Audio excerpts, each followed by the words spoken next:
The feeling is a cross between riding a magic carpet and riding two horses bareback.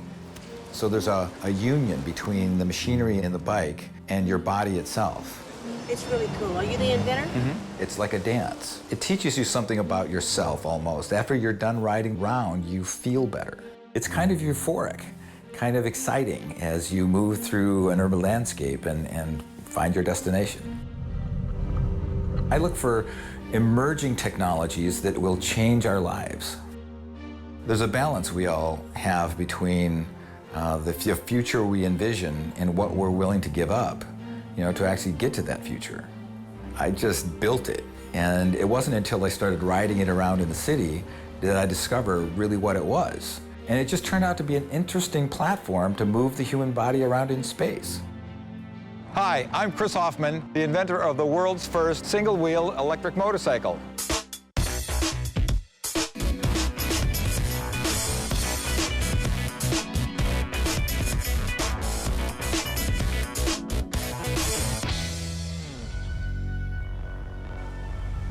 The fact that you were riding on one wheel, which seems really counterintuitive, like it would make it really difficult, but the magic of the steering and the balance technology together allowed the RYNO to be this simple platform that you sit on, and it moves you around the city.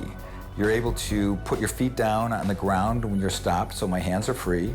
I'm at eye level with people, so we can interact and hang out. I can spin on axis and go in a different direction instantly, unlike a bicycle where you have to sort of like make a big turn.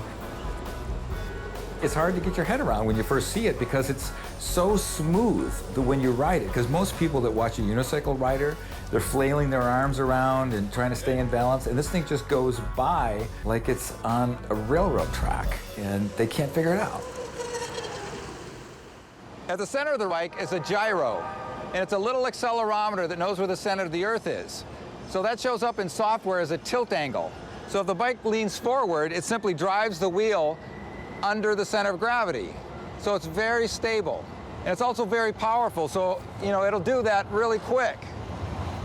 So left and right, it steers like a bike. So if I want to steer the bike, I can turn around and go on corners really tight, and it feels just like I'm riding on two wheels, but it's one wheel.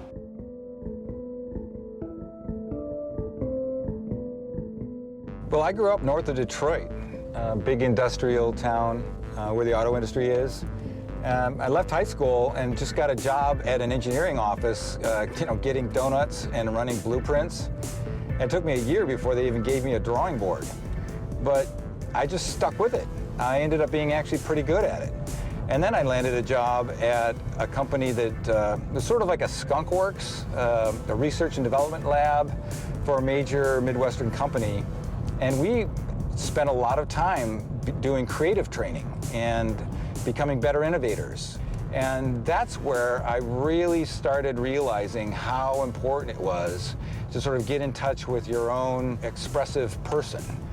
And, the bike itself was sort of a metaphor for that whole experience.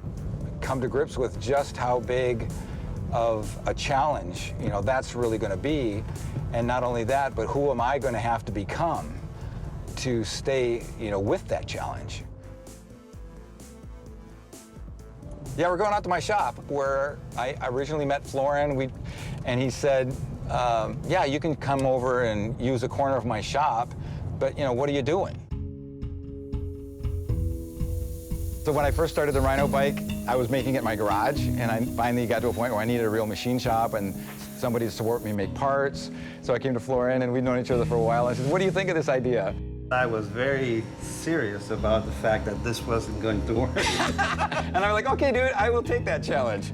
No, the idea of having a unicycle, I've seen a lot of these ideas floating around on the internet. It was very hard to believe that it can be done and so that it can work. After I cut my mountain bike in half and figured out that wasn't going to work, I built the first prototype.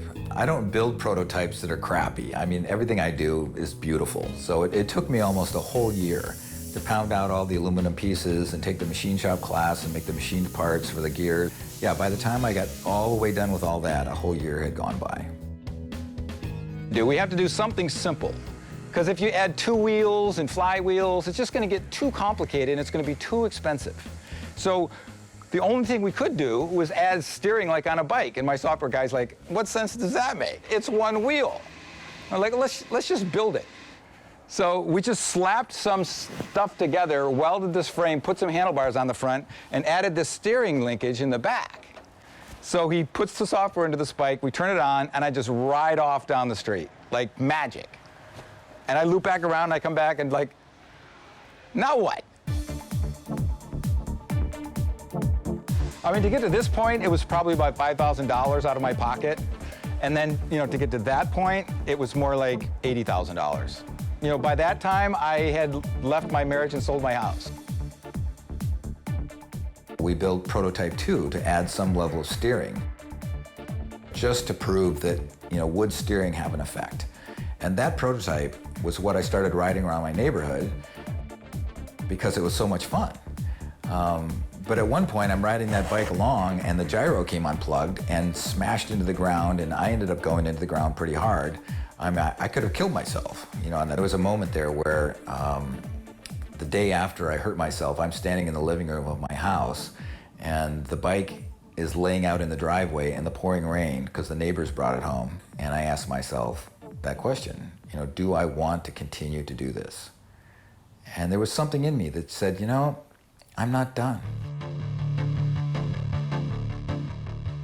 Once you start riding it around the city and feel the reaction that people get from that experience was so inspiring.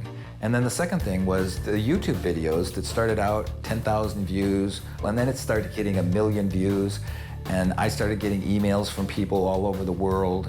How is this possible? Or like, so beautiful, or I'm so inspired. Hey, Lauren. Hey, Daddy. So the world was asking for this thing to happen.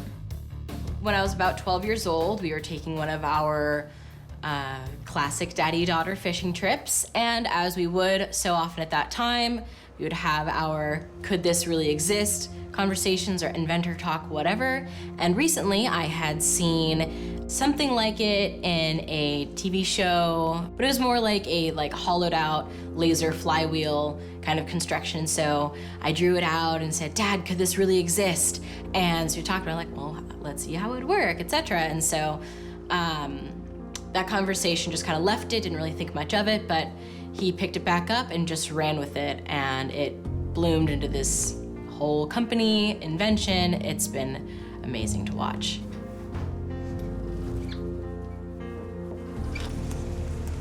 After the YouTube videos started really getting a lot of traction on the internet, and RYNO really started showing up as a real viable company, we started pitching to investors.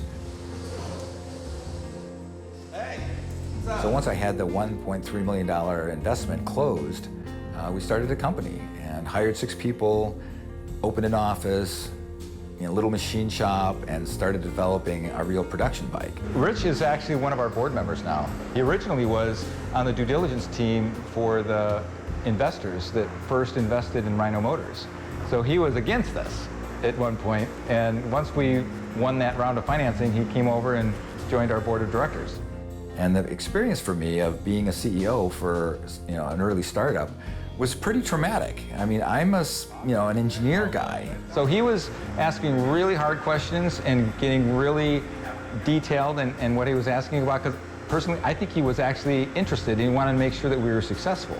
So you don't want to kill that passion. And fortunately, Chris had enough passion to carry him through the challenges, because there have been a lot of challenges. Developing this product was kind of a violation of my basic principles, which are understand the socket before you design the plug. Since the RYNO was a suggestion from my daughter and sort of a curiosity for me, I just built it. Riding around in the city is a non-stop attention-getting free-for-all. I can't go 100 feet without a crowd of people stopping me and wanting to take my picture or their picture with me, or they yell at me from the side of the street, hey, where'd you get that thing? Or even the homeless dudes are like, that's my bike, I'm calling the cops. You know, as far as living the dream, I think I am. You know, we're all in charge of our own dream, and we're all in charge of our own reality and how to make that reality real for ourselves. And I feel like I've, you know, got the courage to actually make choices that allow my dreams to come true. So this is one of my newest ideas that I've been working on to project the future of urban transportation. And I think what's really going to happen is we have to develop urban cars that drive around at 25 miles an hour, and they're stored in what's the equivalent of a car vending machine. So it's a big parking structure that stores these cars, and you can pull them down with a phone app, and they can pick you up at a store and drive you around, and then you should be able to get dropped off like valet, and the car goes and parks itself. So 30% of the cars driving around in a city are looking for parking. So if you can eliminate that problem, that gets cars off the freeway, because the freeway traffic jam is what hurts people the most. So all these challenges can be solved by parking cars quicker.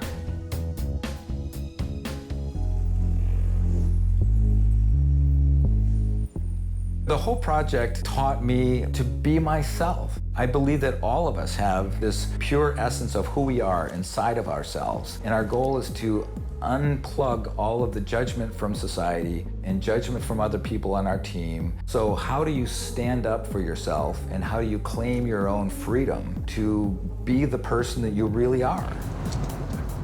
That takes a lot of courage. So there's people do things like dressing up in costume. People do things like different art forms. People do things like build one-wheeled motorcycles. These are all expressions that we're trying to get the thing that's inside of us to, you know, be on the outside of us and fight this battle for ourselves.